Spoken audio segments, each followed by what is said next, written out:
Orang Indonesia tuh apa ya, bisa dibilang kerja cuma buat hari ini. Oke. Kenapa? Karena pas dia punya dana, punya uang, ya udah dia pakai konsumtif gitu aja. Yang paling pertama sih adalah kenapa dulu lu harus menjadi seorang trader gitu. Cakep. Niat lu tuh apa? Yes. Niatnya dulu gitu. Bener. Gua punya temen bodoh banget. Jadi dia loss 800 juta itu dari future sama dari slot dong. Di future dia nge-hold di salah satu token. Itu hampir liquid di cut loss sama dia. Wah. Dimasukin ke slot, hilang dia recover. Huh? Mau pengen recover tuh di slot. Niatnya. Oh.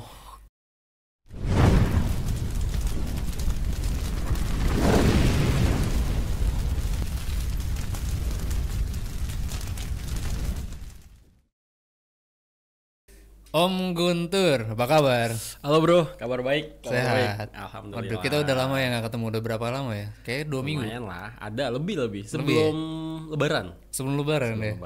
Padahal sebenarnya deket sih Om ya sebelum Lebaran. Gimana Om Guntur? Sekarang aktivitas apa? Ya seperti itulah, kita bergerak di bidang kripto ya. Kerja sebagai product management, sekarang juga jadi business development di salah satu exchanger Indonesia. Oh, di salah satu exchanger Indonesia. Betul. Wah, ini menarik banget nih karena belum ada sebenarnya ya. Ini podcast pertama banget buat kita sih guys. Karena gue pengen tahu banget, mau belajar sama Om Guntur tentang prospek dari bursa kripto Indonesia itu sekarang udah bagaimana. Sedangkan kan kita tahu banget ya Om Guntur, di Indonesia ini kan udah banyak banget ya bursa-bursa kripto yang bermunculan. Betul. Kurang lebih ada 33 ya yang sudah license ya. Udah 33 udah banyak license? Udah banyak. Cuman emang masih merangkak lah. Masih merangkak semua. Walaupun udah ada top 10-nya lah ya, top 10, top 5-nya udah ada gitu. Nah, kalau dari sisi lu sendiri, lu kan juga sebagai trader berarti kan? Trader. Nah, lu tuh lebih nyaman sebenarnya tradingnya di mana? Trading ya.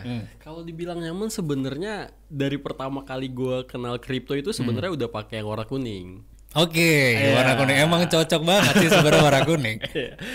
Ya emang dari dulu sampai sekarang tuh experience-nya sih. Jadi wajar kalau misalkan sampai hari ini, dari gua mulai tuh 2020 ya. Dulu halving ke berapa tuh? Ketiga ya. 2020 ketiga ya.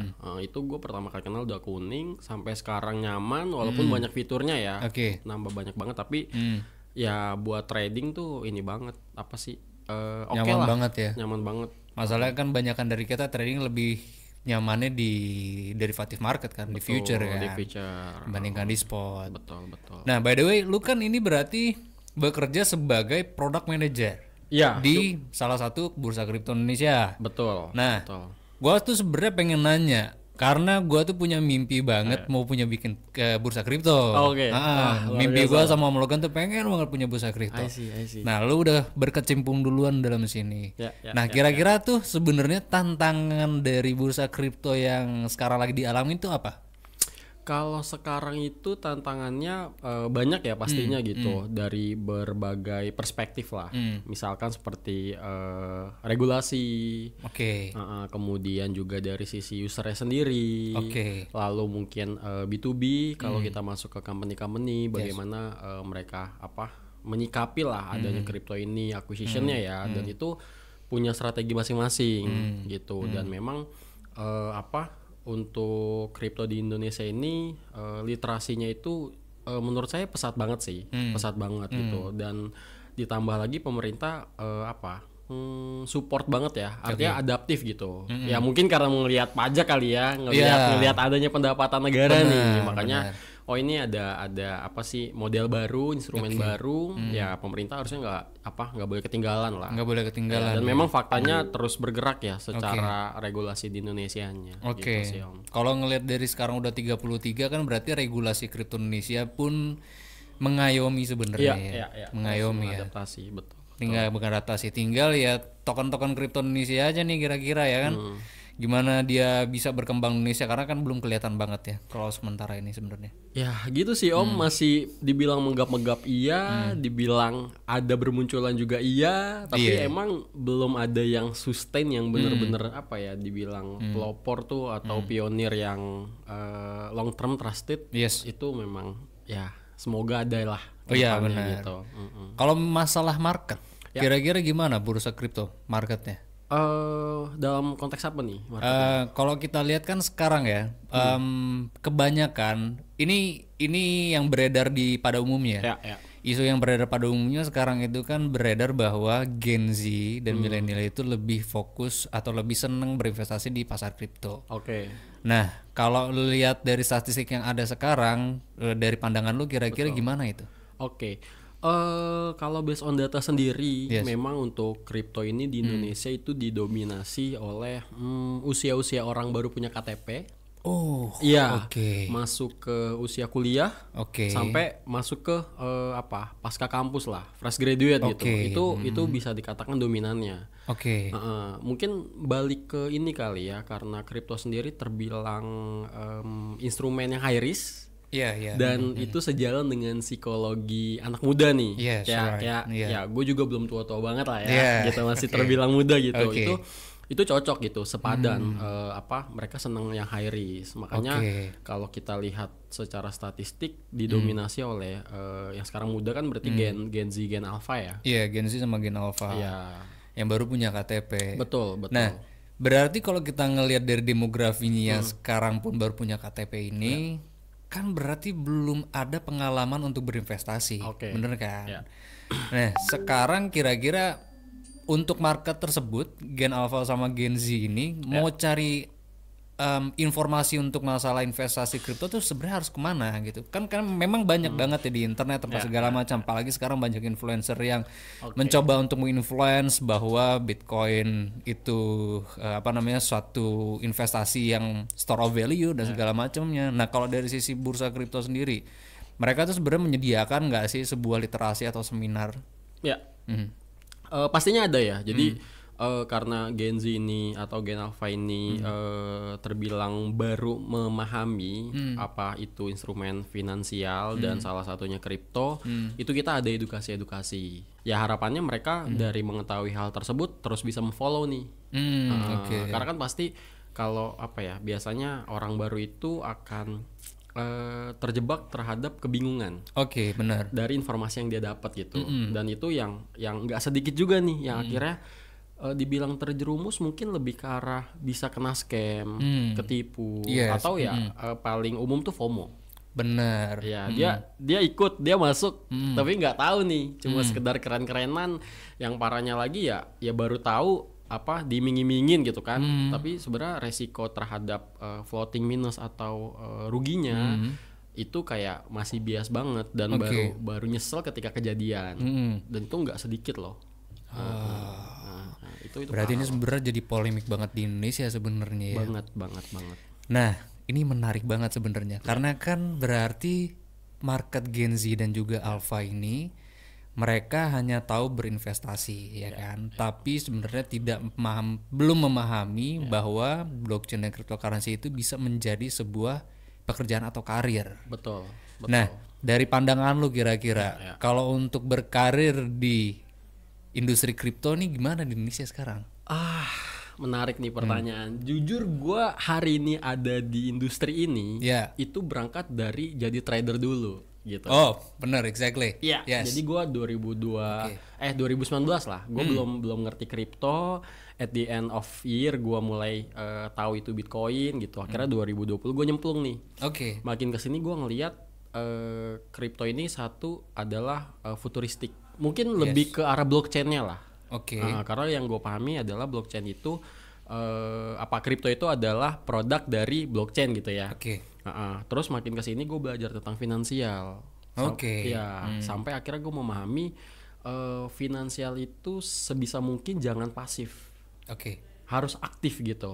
Itulah yang menyebabkan orang Indonesia ini agak lebar dikit ya. Orang Indonesia tuh bisa dibilang kerja cuma buat hari ini. Kenapa? Karena pas dia punya dana, punya uang, ya udah dia pakai konsumtif gitu aja. Tapi masih sedikit yang memahami bahwa uang itu bisa bekerja loh di waktu yang bersamaan. Pada saat lu juga bekerja secara aktif. Setuju. Makanya dari situ ada namanya passive income ya. Ya itu. Nah dari situ akhirnya gue juga pernah mengalami kegagalan di kripto gitu, ya minus apa segala macem lah. Tapi gue ngelihat bahwa menjadi user doang nggak cukup nih. Bener. Kebetulan gue background juga IT kan, dan gue rasa gue pengen nih be the one of crypto user lah, crypto enthusiast lah di Indonesia yang memang ada di dalamnya gitu, nggak cuma ngelihat dari permukaan aja. Makanya gue alhamdulillah rezeki membawa gue ke industri kripto, bekerja di sini, dan gue makin memahami lah struktur mekanismenya seperti apa secara real. Dan kalau balik ke pertanyaan awal, gimana nih ke depannya? Gue percaya bahwa kripto atau blockchainnya lah itu akan menjadi futuristik teknologi sih.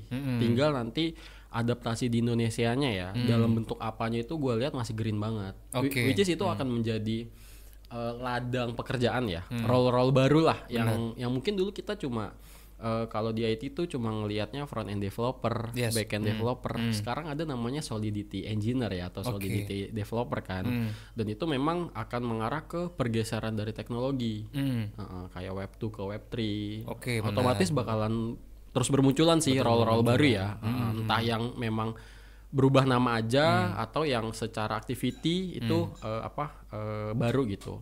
Ya contohnya kalau ngelebar dikit ke ChatGPT lah atau AI ya. Sekarang kan ada role prompter. Yes, benar. Ya, kayak sendi lu ngetik doang aja itu bisa jadi pekerjaan kan. Yes, itu kan unik banget kan. Benar. Ya, gitu. Jadi emang itu bakalan masa depan banget sih, gue percaya itu. Nah, kalau yang paling mudah kira-kira, ini kita ngomongin pekerjaan yang paling mudah dulu aja. Oke. Mungkin di komunitas kah, atau mungkin di sisi developing project kah. Nah, sekarang itu kan anak-anak tahun umur 18, 19, 20 ini udah banyak banget yang kreatif. Banyak yang kreatif, bisa berpikir kritis. Nah, pekerjaan apa kira-kira yang umur 18 sampai dengan 20 ini mereka bisa achieve untuk di umur sekarang? Pekerjaan ya. Kalau melihat dari pergerakan kripto sendiri atau teknologi lah secara umum ya. Tadi yang gue mention, prompter itu menurut gue yang paling mudah. Kenapa? Karena itu berkaitan dengan hasilnya itu akan didapat ketika kita bisa menginput keyword yang tepat. Ya benar. Ya artinya kan mengolah kata-kata aja ya. Benar. Nah itu prompter gitu. Kemudian yang sifatnya digital marketingan juga itu bakalan oke sih. Digital marketing berarti bisa menjadi influencer. Salah satunya. Bisa. Ya, influencer bisa berarti. Iya, karena terbuka banget kan. Artinya lu ibaratnya cuma modal PD, terus yaudah belajar update informasi dikit lah. Lu update di mana aja itu as long as konten lu menarik, di views orang, lu nggak usah bilang diri lu influencer, tapi viewers membuktikan gitu ya. Benar. Ya, jadi kayak itu bukan skill yang dalam banget, tapi kalau lu tekunin itu bisa menghasilkan sih. Bisa menghasilkan banget ya. Nah, sekarang kan di Indonesia sendiri kan juga udah banyak komunitas kripto ya. Yang juga membangun ekosistem cryptocurrency dan juga blockchain Indonesia. Nah, kalau untuk kita bisa masuk, ini anggaplah untuk orang-orang baru lah ya. Kalau untuk kita orang yang udah lama pasti udah tahu. Untuk approach ke dalam komunitas itu sebenarnya paling dekat kemana? Komunitas ya. Gue sih melihat pergerakan 4 tahun ini semenjak gue kenal kripto itu, media yang paling banyak digunakan ada 2. Yang pertama Telegram. Yang kedua Discord. Telegram sama Discord. Ya, dan itu memang data user Indonesia sendiri itu masuk ke top 10 tuh. Dan kalau untuk komunitas apa sih? Banyak ya pastinya ya. Banyak banget. Ya karena gue lagi di sini, gue bakalan support lah ke sini. Iya dong, ke Crypto Hell. Iya, Crypto Hell juga jadi. Gue kan udah ngikutin nama juga ya. Kan kita kenal udah berapa tahun? 3 tahun ada. Mulai COVID. Iya COVID kan 2021an kan. Kita bikin event digital itu COVID. Iya, nah makanya dari situ gua tahu Crypto Hell juga, gua ngikutin lagi nih sampai sekarang.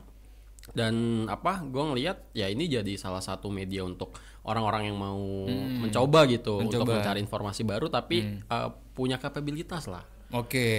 Apalagi kan lu udah lama banget kan Om.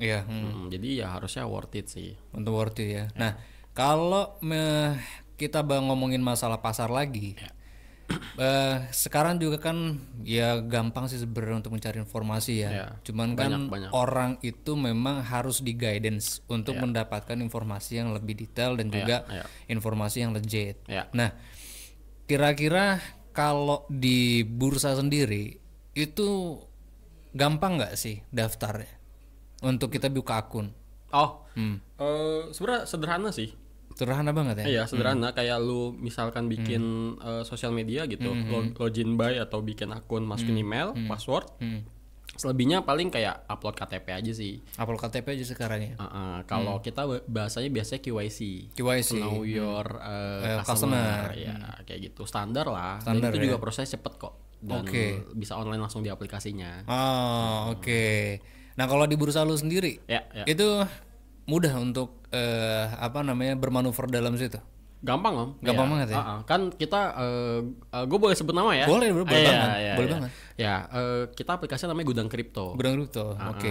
Dan itu ada di apps Android atau iOS dan juga ada di website. Jadi kalau misalkan lu mau daftar ya simpel aja, lu tinggal cari di Play Store atau App Store Gudang Kripto, lalu register, ya udah. Selebihnya common sih.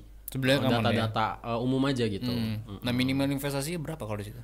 Kalau di sana itu kita mulai 50.000 udah bisa kok deposit. 50.000 ya? Iya. Oke. 24 jam tetap kan. 24 jam. Kan market kripto lah. Ya, yang menariknya kalau di market itu emang kayak gitu. Ya, serunya di situ sih. Cuman kadang bikin pusing juga kalau lagi minus. Ngeliatin mulu jadinya ya. Gak ada liburnya. Astaga. Ya, itulah pentingnya namanya psikologi trading lah. Benar. Ya, itu kan bagian dari ilmu-ilmu ketika kita mau jadi investor atau trader ya. Benar. Dan itu yang tadi Gen Z atau Gen Alpha mungkin mau tapi belum membekali nih. Benar. Ya kayak gitu sih om. Kalau di Gudang Kripto berarti disediakan juga untuk gimana learn lah. Kalau di banyak bursa kan pasti ada menu learn. Ya. Nah, dalam Gudang Kripto juga ada kan? Ada. Kita juga lagi ngebangun beberapa media baru ya. Kayak Telegram kita udah aktif nih. Terus kita mau bangun webinar. Terus tadi yang ke kampus-kampus ya. Itu semua ya bagian dari literasi atau edukasi gitu. Jadi ya tinggal mereka yang udah tahu seberapa konsistensi mereka ngikutin gitu. Karena kan ya tadi ya media udah berhamburan gitu. Benar. Balik lagi ke orangnya, dia mau antusias gak mengikutinya atau ya cuma sekedarnya aja. Kayak gitu sih om. Nah, kalau untuk di Gudang Kripto, pajak sih sebenarnya sama aja lah ya. Sama om, sama semua. Iya, PPh 0,11 kan ya. Ya, kalau PP 0,1, PPh 0,11. 0,11. Standar om. Nah, kalau kita lihat kan sekarang orang Indonesia, ya bukan orang Indonesia aja sih, pada umumnya secara global investor kripto itu lebih seneng tradingnya di luar. Ya kan? Nah, sedangkan kita atau penggiat kripto ini juga kan pengen banget untuk nge-guide investor luar untuk trading di dalam sini. Betul. Mau itu arbitrage trading atau segala macamnya. Nah, dari pandangannya bursa atau dari pandangan lu pribadi sekarang tuh gimana? Market kripto Indonesia tuh apakah sudah mulai meng-guide pasar global? Dibilang menggait itu pasti sudah dilakukan. Tapi memang ini kan jatuhnya kompetisi ya. Benar. Baik itu bursa lokal, exchange lokal atau exchange luar negeri gitu. Tapi kita memang harus mengakui progresivitas dari inovasi itu memang kita adaptasi dari exchange luar juga gitu. Jadi ya exchange lokal pasti mengikuti. Cuman kalau dari sisi acquisition atau loyalitas ya, itu akan kembali ke experience om.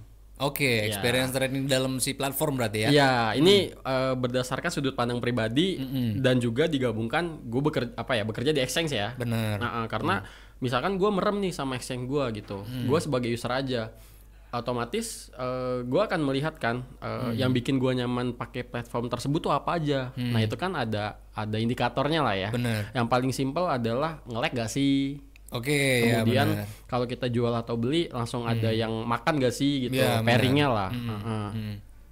Dan juga fiturnya, kelengkapan fitur. Kalau di Indonesia itu kan sekarang yang diakomodir itu spot ya. Iya, benar spot. Apa namanya? Derivatifnya belum ya? Ya, tapi sekarang udah nih Om. Oh, oke. Udah regulasi udah apa ya, memperbolehkan lah atau membuka peluang untuk exchanger bisa punya future juga. Future-nya. Di mana itu apa ya, menarik lah. Iya, menarik lah. Karena kan kalau future sendiri apa ya, apalagi lu trader ya, nggak cuma bisa buy long doang gitu, tapi bisa buy short kan. Juga, artinya apa ya, kalau lu jago untuk analisis, kan. jago analisis ya lu nggak perlu nunggu di bawah terus nih. Kapan aja lu mau entry, lu pede buat ke bawah, harga turun, gas aja gitu. Iya benar.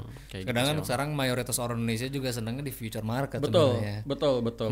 Kalau gua mau logan sih enggak. Oh ya. Lo kan gimana? Enggak ya? Lu lebih di mana? Di spot apa di future? Gua sekarang di future ya. Oke. Tapi kalau gua personally sekarang gua kebagi dua sih Om. Di future jalan, tapi di forex juga. Oke. Di forex juga. Ya, karena balik lagi ya, mungkin setiap orang kan preference personality-nya beda-beda ya. Benar. Dan gua coba masuk ke dulu start dari saham, masuk ke kripto, masuk ke forex. Nah, gua ngelihat personality gue nih apa ya, ada di forex gitu. Oh, lebih ke forex. Ya. Karena apa? Kalau gue merenung ya, yang paling simple itu gue orangnya risk taker. Oke. Iya, gue seneng sama hal yang high risk. Kayak gitu. Makanya perbedaannya kan kalau forex tuh salah satunya leverage ya. Iya, leverage trading. Dan leverage tuh gue lihat sih simple ya. Intinya lu kayak ngebeli waktu aja sih. Karena ada faktor kalinya kan. Iya. Dan gue setelah masuk ke sini, gue lebih nyaman di situ. Oh, oke. Sebagai user ya. Tapi tetap gue tidak meninggalkan si kripto. Kenapa? Karena tadi ada future-nya. Oke. Justru yang gue sekarang gak jalan sama sekali di spot. Oh, iya. Berarti lu selama ini nggak nge-hold di gak spot? Gak sama sekali. Oke. Gak tahu ya, makin kesini gue kalau misalkan balik ke spot kayak ya gue ngantuk aja gitu. Terus kayak mau ngapain ya? Gue tahu waktu bisa dibeli nih dengan leverage, kenapa harus lama lagi? Nah, tapi kan sebenarnya itu kembali ke preference individu ya. Artinya yang di spot atau yang investor juga nggak salah gitu, nggak ada yang salah lah. Bener banget. Gue pun percaya market itu intinya adalah cuan is cuan, loss is loss gitu. Lu mau gaya apapun, mau scalping daily trading atau long term investment selama lu cuan ya sudah syukuri itu gitu loh. Tapi selama lu rugi ya lu harus evaluasi kenapa lu rugi gitu kan. Karena kan modal itu ketika lu hilang ya lu opsinya kalau nggak profit lagi di market ya lu dapat dari pekerjaan lu dong. Yes, benar. Ya, kayak gitu sih Om. Nah, kalau kita ngomongin masalah barusan tuh, masalah pekerjaan. Ini gue miris sih sebenarnya ya. Market di Indonesia itu kan sekarang banyak banget juga yang memaksakan kehendak, memaksakan kehendak untuk mencari cuan yang besar dengan cara trading, ya kan. Tapi dia nggak paham banget literasinya, masuk ke komunitas-komunitas untuk yang bayar VIP, mahal-mahal banget lagi sekarang kan. Betul. Nah, awal yang perlu kita pelajarin kira-kira apa? Untuk menjadi seorang trader. Yang paling pertama sih adalah kenapa dulu lu harus menjadi seorang trader gitu. Niat lu tuh apa? Niatnya dulu gitu. Lu cuma mau isi waktu, lu mau dapat pendapatan sampingan, atau lu mau jadiin ini pendapatan utama, gitu. Itu dulu lah, karena kan itu akan berimpact ke hal-hal lain ya. Kalau misalkan lu ternyata masuk cuma karena FOMO, ya lu siap-siap aja dihajar market gitu, quote unquote ya, karena market itu nggak memandang lu siapa, background apapun, bagaimana gitu. Nah, lu setelah paham niatnya, udah tahu niatnya. Lu cari tahu gitu untuk bisa menjadi trader tuh ilmu apa aja sih yang harus diketahui. Benar. Kayak gua rasa dengan Google atau ChatGPT lu ngasal aja misalkan keyword cara menjadi trader itu pasti ada gitu step-stepnya. Money management, risk management, technical analysis, fundamental kayak gitu kan. Artinya dari situ lu bisa dalemin lagi masing-masing. Iya benar. Cuman pertanyaannya, setelah lu baca lu paham gak gitu? Ya benar. Pemahaman orang kan beda-beda ya.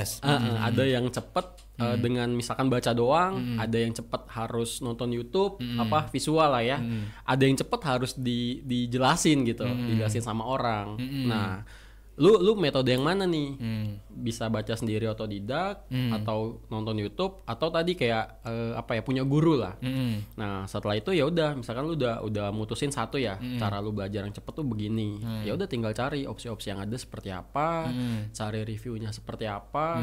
Yang pasti adalah harga itu kadang-kadang nggak menentukan kualitas lu bakalan sukses juga di dalamnya. Yes, benar. Itu yang gue pahami ya, karena gue pun dulu mulai jadi trader dari masih bego gitu sampai ikutan yang VIP ya pada akhirnya nggak menjamin juga gitu. Iya, oke. Nggak menjamin juga. Itu banyak faktor lah, Om. Tapi yang paling penting lu jangan sendirian. Nah, itu cakep tuh. Lu jangan pernah sendirian. Bener, itu gua rasain banget sih, Om. Karena gua tadi sebenarnya mau nanya itu, guys. Oh ya. Nih, gua ya sebenarnya gua berapa tahun lalu pun ya trading sendiri. Trading sendiri. Loss-nya lebih banyak dibandingkan profitnya.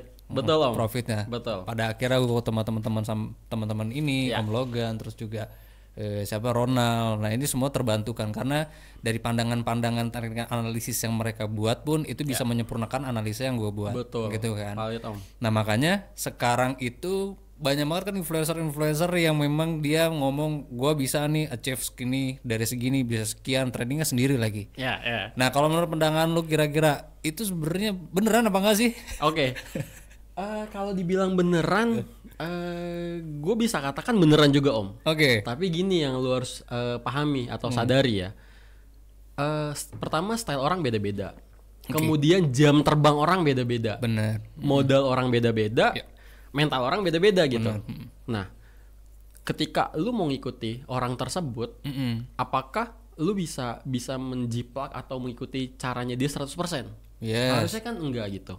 Lu harus bisa merefleksikan ke natural diri lu. Bener. Gitu. Kalau misalkan tadi yang lu bilang si influencer itu misalkan cuan terus, ternyata dia tipikalnya scalper gitu. Yes. Dia show nih di medianya dia. Terus ada orang yang sebenarnya secara psikologis dia tuh investor. Lo sedikit aja tuh kepikiran nggak bisa tidur gitu. Nggak mungkin lo bisa ngikutin si scalper itu. Iya, benar. Dibalik dia membanggakan profitnya, lo nggak pernah tahu dia udah loss berapa gitu. Dan dia nggak nyerah dengan lossnya dia. Sampai akhirnya berbuah sampai hari ini dia bisa flexing atau nge-share lah ya kesuksesannya gitu. Sebenarnya itu bagus, tapi itu perjalanan. Jadi lu nggak bisa jiplak 100% cara dia, apalagi lu pengen cuan instan gitu. Di saat lu kayak baru pertama kali tuh lu download aplikasi trading apapun itu, lu baru bikin akun gitu ya. Lu modal $20 lu mau beli McLaren. Wah. Aduh. Itu keywordnya seru kayaknya McLaren ya. Waduh, ini pusing juga nih kalau ngomongin McLaren. Masalahnya warnanya banyak, Bos. Kalau McLaren nggak tahu gue mau milih yang mana maksudnya. Ya, minimal transparan dulu lah. Iya, ini transparan dulu warnanya. Cuma gue banget masih penasaran sama future trading, bukan produk derivatif di Indonesia tuh kenapa sampai sekarang belum ada di banyak bursa. Pertimbangannya kira-kira apa? Oke. Kalau bursa ini baik gue yang di internal atau bursa-bursa lain ya, pastinya sudah pengen gitu ada gitu derivatif. Kenapa? Karena tadi psikologis Indonesia atau berdasarkan data kan orang-orang Indonesia senang ya. Cuman yang paling dasar itu mentok di regulasi. Artinya regulasi udah tahu baru menyusul nih. Yes, benar. Itu yang pertama. Yang kedua adalah untuk ngebuat derivatifnya itu sendiri gitu. Nah, cuman ada alternatif lain bahwa ada opsi-opsi API ya atau service dari luar lah, luar negeri gitu API ya berarti. Ya, API yang bisa kita connect. Jadi sebenarnya kalau derivatif tinggal menunggu waktu sih, Om. Tinggal nunggu waktu ya. Gue believe kurang dari 2 tahun tuh exchanger lokal udah banyak kok. Gue ngelihat juga kan memang sekarang transisi pemerintahannya sudah mulai pro lah ya. Ya dari dulu emang udah ada pertimbangan untuk jalan sana, cuma kan jalannya ya perlahan-perlahan, step by step. Nah, kalau ngelihat dari sekarang transisi pemerintahannya udah bisa bilang wakil belum sih sekarang berarti? Ini ya apa namanya? Bukan penunjukan, apa sih namanya? Apa tuh? Presiden terpilih berarti. Wakil presiden terpilih sekarang kan memang mengganyang-ganyangkan tentang blockchain dan juga kripto. Nah, berarti kemungkinan besarnya masif akan terjadi 1 atau 2 tahun ke depan ya. Ya, pasti progres Om. Pasti progres ya. Kalau rakyatnya sudah siap. Oh iya dong. Oh ya. Kan main Zeus semua kan. Betul. Oh ini Zeus semua dong. Ini berarti kita ini ya, bukan trader ya, gambler semua jadi. Iya, tipis-tipis. Tipis-tipis. Iya, dibilang scalper sama apa tadi gambler Sama ya. gambler. Iya, mentalnya tipis-tipis. Oh, iya, pasti emang tipis-tipis. bener sih. Lu beli udah siap hilang. Iya benar. Pertanyaannya apa namanya? Lu nyeselnya tuh bakalan seberapa lama gitu kalau lu lost kan? Waduh, tapi gue punya teman bodoh banget sih sumpah. Oh ya, Gue cerita dulu ya. Oke, boleh. Gue punya teman bodoh banget. Jadi dia loss 800 juta itu dari future sama dari slot dong. Di future dia nge-hold di salah satu token. Oke. Itu hampir liquid di cut loss sama dia. Wah. Dimasukin ke slot, Hilang dia juga. recover. Hah? Mau pengen recover tuh di slot. Niatnya. Oh, Gila. Itu unik sih. itu Iya. pas gue ketemu lu tuh goblok sama bodoh sih. Iya, makanya gue bilang unik ya. Iya, unik banget. Gak tega mau bilangnya. Goblok sama bodoh padahal sama aja. Iya. Astaga. Lebih parah Om lah. Apa tuh? Kalau lu berharap cuan di mana tadi? Di Zeus ya. Tuh, kasih THR ke bandar. Oh iya bener kasih. Ini ya lebaran ya. Oh, THR. Oke. Parah, Pak. Itu Iyalah. dikasih THR ke bandar jadinya. Iyalah, kan ibaratnya kalau lu peluang ya, lu sebagai gambler main di Zeus gitu atau sejenisnya, lu 50-50 nih. Lu cuma menang atau kalah. Right. Gak ada analisa gitu. Tapi kalau di crypto di future lu masih ada analisa. Iya, benar. Ya kan artinya peluang itu bisa lebih dari 50 lu untuk profit gitu. Tapi kalau tadi mindsetnya dibalik, lu malah pengen recover di slot, itu kayak lu udah jatuh ke lobang, lobangnya runtuh. Lu runtuh. Iya. Kerak bumi enggak lu? Astaga. Itu unik sih. Ini udah ini option tuh masih ada nggak sih? Masih ada. Masih ada ya? Masih ada. Yang bin skui itu masih ada. Masih. Oh gitu. Apa? Gue pun pernah ditawarin ya.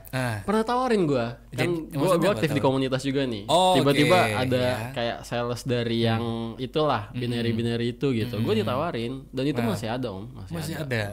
Oh. Gue rasa itu nggak akan hilang lah. Ya itu yang sifatnya apa namanya option ya. Iya. Yang Zeus jelas-jelas gambling aja ada Om. Iya, nggak musnah gitu. Iya, Mau berapapun ribu website yang diblok gitu ya. Iya. Ada lagi kan. Bener. Artinya apa? Ada tanda tanya dong. Iya benar. Untuk cyber Indonesia gitu. Jadi apalagi yang kayak gini. Gak bakal sih. Ya kalau gue sih tutup kuping aja ya. Tutup kuping karena itu capek sendiri. Iya benar, capek sendiri. Tadinya gue pengen bilang kesan nggak untuk teman-teman yang pemain slot. Ternyata juga kan siapa namanya? Roma Irama udah pesan nggak boleh kan? Iya nggak boleh Pak. Iya. Nah, kalau kita lihat nih kira-kira ada lagi nggak kayak option gitu nanti? Pasti dong. Pasti ya. Selama gini, simpelnya gini, selama market ada, itu barang bakal terus ada. Iya sih, benar banget. Pasti dong. Kita ngelebar dikit nih. Narkotika. Itu kan dari tanaman ya salah satunya. Iya, benar. Ya karena ada konsumen, orang bakal nanam lagi dong. Benar. Ya, mirip Om. Tinggal ininya aja sih sebenarnya orangnya siapa yang maju tuh sekarang ya. Siapa, bentuk instrumennya seperti apa. Ya, tapi kan dasarnya gambling juga. Benar. Jadi nggak bakalan gambling sih, juga. Wah, gila. Pasti. Nah, kita kembali lagi ke masalah bursa nih. Oke. Ya kita tahu lah di Indonesia kan memang kripto ini lebih dikategorikan sebagai komoditas. Nah sedangkan kita sudah melihat adanya CBDC. CBDC itu kan nanti kan ngeluarin wholesale rupiah sama retail rupiah kan. Ya. Nah itu kan memang base-nya walaupun tidak dibilang kripto tapi blockchain. Ya Betul. Kan? Pakai blockchain. Digital lah. Digital. Ya. Nah kalau dari sisinya bursa dan pandangan lu sendiri, kira-kira kripto ini memang benar-benar masuk ke ranah komoditas kah? Oke. Atau ke mata uang kah? Oke. Di Indonesia ya. Sebenarnya itu lebih ke sudut ini apa ya? Gue disclaimer dulu ya. Ini pemahaman gue dan pandangan gue. Itu lebih ke arah pemerintah mengamankan aja. Mengamankan dari sisi ya kita Indonesia udah punya mata uang rupiah IDR gitu. Yes. Ketika memang global dan market itu membawa pada adanya kripto dan masif perkembangannya, otomatis gimana caranya pemerintah tidak IDR tidak tersisihkan gitu. Oke. Pemerintah memikirkan hal tersebut dong gitu. Makanya dijagain lah bahwa kripto ini dikategorikan sebagai komoditas dan tidak dianggap sebagai currency, which is dia tidak bisa sebagai alat pembayaran. Oke. Tapi kan faktanya adalah dilarang, tapi secara pajak itu meningkat om. Iya. Ya sekarang kita realistis aja lah. Itu barang bisa datengin pendapatan negara gitu. Sekarang tuh berapa? Sekarang Q1 kemarin ya tahun ini ya itu baru Q1 loh. Itu udah nyampe 250 miliar kurang lebih. 250 miliar. Pajaknya doang. Om Logan, kita di Jogja kemarin 2022 berapa ya? 140 miliaran ya?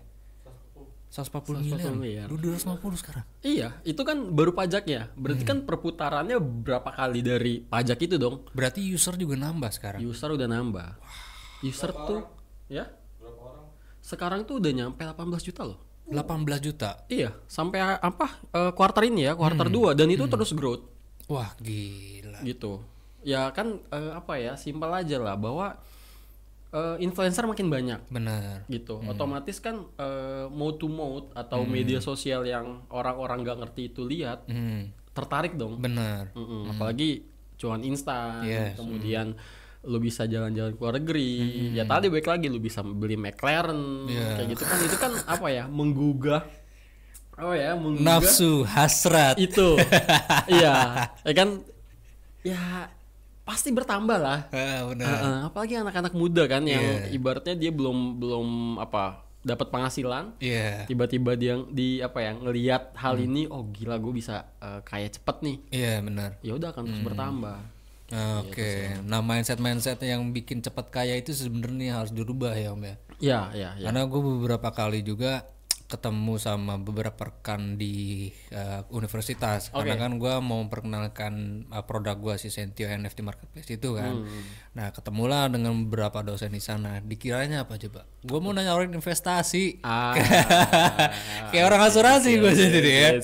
Nah, padahal gue sebenarnya mau memperkenalkan bahwa ada sebuah platform yang bisa memonetisasi sebuah barang atau sebuah karya untuk orang atau mahasiswa itu bisa berkarya dalam situ, dapat uang gitu loh. Nah, sedangkan yang sekarang banyak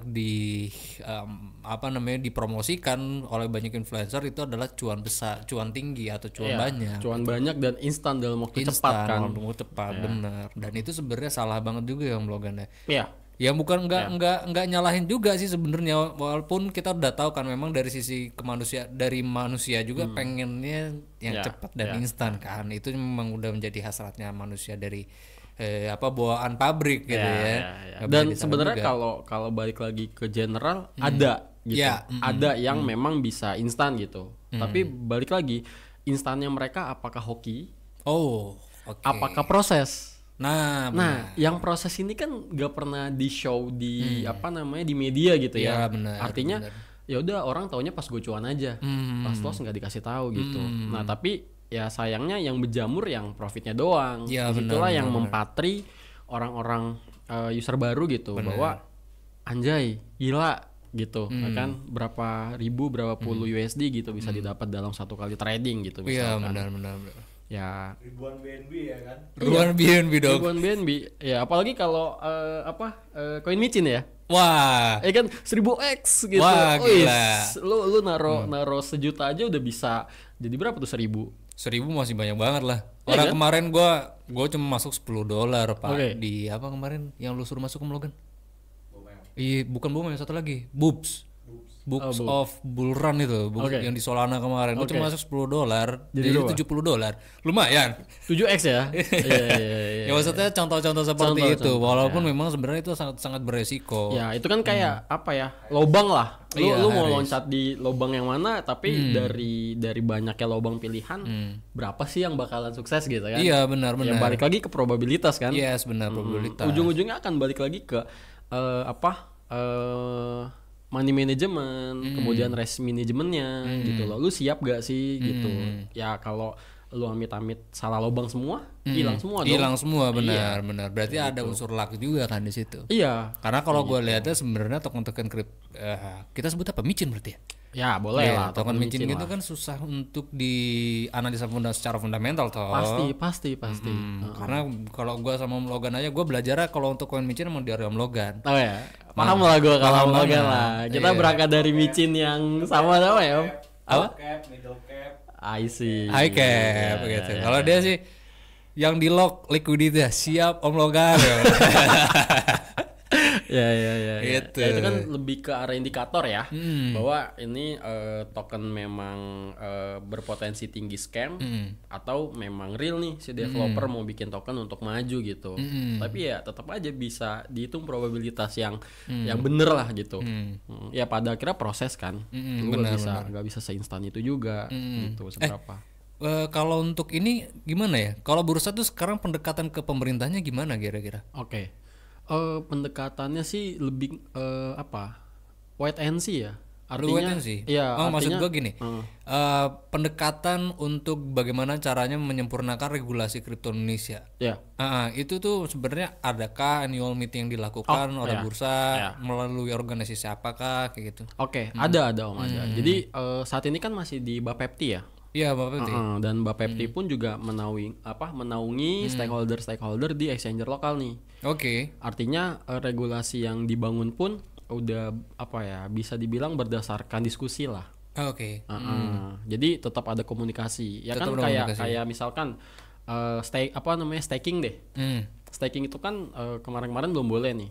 Tapi sekarang regulasi sudah open untuk gua nggak bisa bilang memperbolehkan lah, tapi intinya exchanger yang mau ada staking itu ada peluang bisa gitu, itu udah berproses semua gitu. Nah kan ujung-ujungnya adalah apa yang market fit di luar, artinya di exchanger luar itu ada usernya, Indonesia ngelihat itu coba dimasukin kan, ya udah nanti ujungnya jadi regulasi gitu. Jadi memang regulasi akan terus terbelakang sih menurut gua.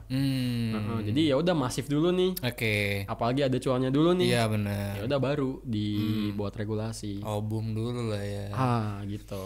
Memang harus kayak gitu Om Logan. Harus gitu sih. Iya, kita harus boom dulu ini. Iya. Kan kalau gua pernah dengar salah satu founder unicorn di Indonesia pernah bilang, mendingan lu minta maaf ke regulasi daripada minta izin. Wah. Yes. Cocok. Iya. Bener. Dan itu valid banget gitu. Valid banget. Faktanya memang seperti itu. Faktanya memang gitu ya. Iya. Nah, ini udah berapa menit ya Om Logan? Seru ya, nggak kerasa ya? Iya, udah 40 menit ya. Wah, udah seru banget kita ngobrol ya. Wastaga. Iya, awalnya cuma berapa menit tadi di briefing? Harusnya sih cuma 20 menit. Tapi emang kita seru banget. Seru banget. Ini terakhir. Yang mau gue tanyain. Nah, kira-kira tantangannya apa yang sekarang lagi dirasain sama bursa kripto? Tantangan ya. Kayaknya tadi ini udah ditanya deh Om. Masa di awal ya? Iya, yang berkaitan sama regulasi. Kemudian dari usernya sendiri ada kompetisi sama exchanger luar gitu. Dan tinggal tadi strategi exchanger lokal nih seperti apa gitu untuk bisa memprovide service yang nyaman, kemudian yang aman. Lalu juga yang paling niscaya adalah bikin orang cuannya tuh seperti apa, kayak gitu. Fitur-fiturnya akhirnya mengikuti sih Om. Fitur-fitur akhirnya mengikuti. Karena objektifnya kan lu trading di situ pengen cuan. Cara menuju cuannya kan banyak ya. Nah itu akan jadi fitur sih lama-kelamaan ya. Oke, berarti ini gue ganti pertanyaannya. Gue mau ke sisi opini pribadi lo sekarang. Oke. Ini terakhir. Nah, kira-kira untuk 5 tahun ke depan, scene kripto Indonesia dulu deh, nggak usah jauh-jauh. Nah, gimana perkembangannya kira-kira menurut lo? Perkembangan ya, gue sih ngelihatnya pasti berprogres. Karena di Indonesia tuh masih green banget terhadap blockchainisasi. Dan sekarang itu kan mulai gaung yang namanya RWA ya. Real world asset gitu, dimana ada produk atau barang atau services di real bisnis itu di tokenisasi, dikriptokan gitu. Nah, yang akhirnya akan menjadi simultan tuh Om. Yang dasarnya lagi adalah itu akan jadi proses bisnis atau money flow lah. Nah, karena menggabungkan real business dengan tokenisasi, otomatis nih tinggal siapa duluan yang bisa nge-grab kategorinya masing-masing gitu. Oke, kan kategori ini industri banyak ya. Benar. Nah, itu kan RWA tuh. Tinggal tadi use case-nya mau seperti apa, utilitasnya mau seperti apa, lalu gimana caranya token itu bisa naik. Naiknya tuh artinya nggak cuma nge-week doang gitu, tapi emang kokoh pergerakannya gitu. Benar. Nah, itu akan simultan sih Om, dan itu semua kalau yang gue lihat harus ada rumusnya. Oke. Artinya logika untuk lu bisa naik 5x, 10x, 100x, 1000x gitu. Itu kan semua ada strateginya. Ada strateginya ya, Om. benar. Tapi yang pasti adalah karena token ini bisa mendatangkan sumber kapital, salah satu benefitnya. Jadi ya tinggal perusahaan mana nih yang paling cepat aware, paling cepat bisa adaptasi, bikin produk dan ya tadi menjadi pionir gitu. Oke. Ya, dan gue sih ngelihatnya udah banyak sebenarnya Om. Tinggal nunggu waktu aja. Nah, berarti kan potensinya untuk 5 tahun ke depan itu banyak industri yang akan tokenize. Ya memang kan sekarang udah banyak banget ya yang masuk ke RWA. Ya. Nah, gimana dengan nanti market-market konvensional yang sudah ada sahamnya? Oke. Berarti nambah pertanyaannya ya? Iya, kayak seru banget. Bisa ngasih 2 jam? Oke Om. Saham ya? Saham. Nah, ini another thing lagi nih Om. Karena gue coba menganalisa gitu ya.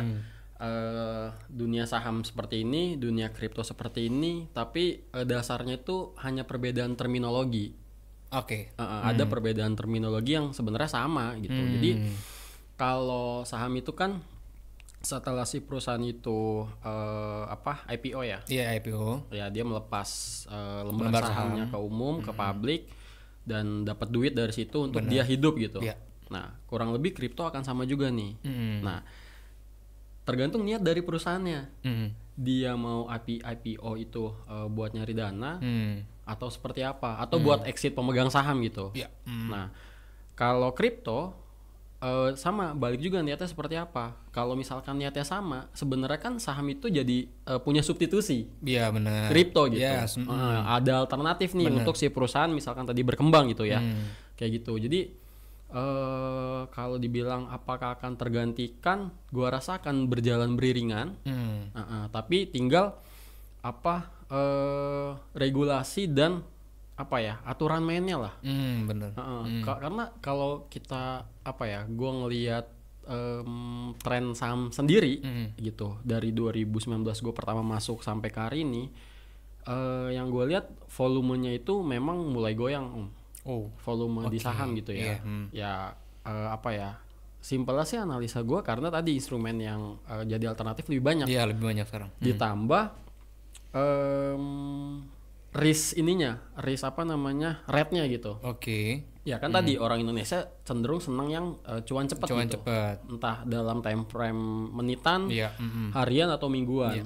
Nah, di saham itu kan sebenarnya bisa memfasilitasi juga gitu. Itu kan tinggal trading style. Tapi balik lagi ke leverage itu nggak ada. Oke.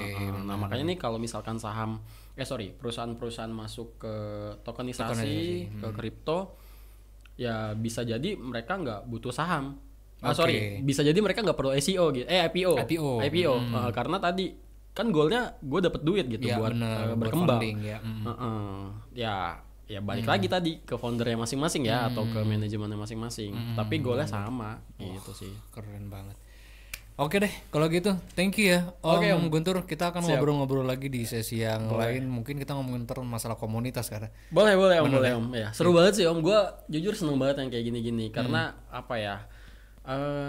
gue rasa di saat gue belajar, di sisi lain gue juga harus bercerita gitu. Jadi kalau kayak gelas, lo bisa masukin nih, tapi kalau lu nggak keluarin, tumpah dong. Tumpah itu kalau kita di orang lupa tuh. Makanya gue percaya kalau misalkan dari gelas gue dituang ke gelas lain, gue akan lebih di guanya tuh akan lebih lama gitu. Pemahamannya. Atau bahkan bisa dilengkapi tadi. Pasti kan dengan gua bertukar pikiran akan bertambah wawasan ya Om. Sepakat banget. Ya kayak gitu sih. Jadi jangan pelit ilmu lah Om. Guys, jangan pelit ilmu. Kalau punya ilmu jangan dibayar. Oke, berapa dibayar ya? Berapa bayar lo kan? Harus belasan kirim, juta ya? enggak kan? Enggak ya? Oke.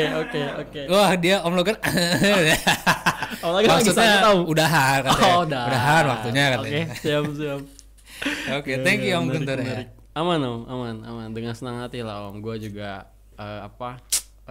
appreciate banget gitu Crypto Hell buat podcast ya. Seperti ini ya. Gue juga berdoa semoga bisa long term. Thank you. Atau ininya makin banyak followersnya. Amin. Dan yang pasti tadi Om bisa meng-guide lah untuk teman-teman new user ya, yang mau invest atau trading gitu. Ya benar. Ya semangatnya adalah cuan bareng lah Om. Benar, jangan lupa masuk di gudang kripto. Daftar.